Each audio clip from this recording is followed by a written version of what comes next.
Bonjour, Monsieur le Président, Mesdames et Messieurs les ministres, Mesdames et Messieurs, je m'appelle Antoine Hubert, je suis ingénieur agronome, je suis entrepreneur et je suis cofondateur d'Insect, une start-up dans l'agriculture et l'agroalimentaire. Donc on est tous conscients, comme le rappelait il y a quelques instants notre collègue, que l'humanité fait face à deux immenses enjeux, deux immenses menaces qui sont le changement climatique, l'effondrement de la biodiversité et que tous les secteurs vont devoir se réinventer.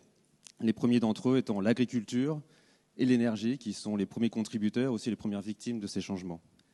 D'après l'Agence mondiale de l'énergie, ce n'est pas tant vers l'aval, le consommateur, que devront opérer les changements. 90 ou 95% de la transition doit se faire sur l'amont, sur la façon dont on produit notre alimentation et notre énergie. C'est donc une véritable transition technologique qui doit s'opérer et c'est donc une véritable révolution industrielle qui s'ouvre devant nous.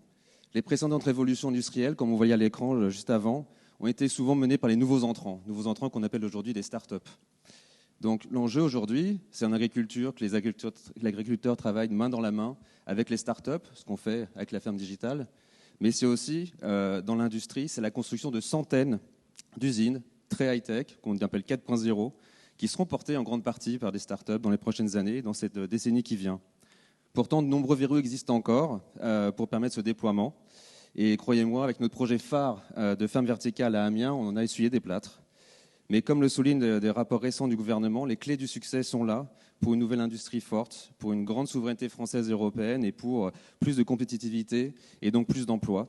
C'est d'abord la vitesse, notamment en termes d'autorisation de mise sur le marché de produits, de procédures administratives. Ce sont les ressources humaines et les ressources financières, attirer des millions de talents formés et des milliards de capitaux nécessaires, que ce soit en fonds propres ou en commandes, publiques ou privées. C'est la création d'un écosystème fort, vraiment, entre start-up et grands groupes, mais qui travaillent main dans la main, mais aussi évidemment avec les centres de recherche et les universités. Tout ça devrait permettre, je suis convaincu, à la France d'être en 2030 la locomotive économique de l'Europe, la locomotive technologique, de renouer avec le siècle des Lumières en diffusant auprès du monde, au reste du monde, un modèle qui allie vraiment industrie et impact réunis par la technologie. C'est vraiment le moteur du modèle du XXIe siècle. Nous avons toutes les clés pour réussir. On a pu démontrer, par exemple, que la France pouvait être, avec Insect, un leader mondial dans une filière émergente que sont les insectes. On a de quoi parfois être pétrifié par l'immensité de la tâche devant nous. Mais en même temps, il n'a jamais été aussi utile et aussi passionnant d'être entrepreneur. Donc osons tous ensemble, entreprenons et inversons la tendance. Le meilleur est devant nous. Merci.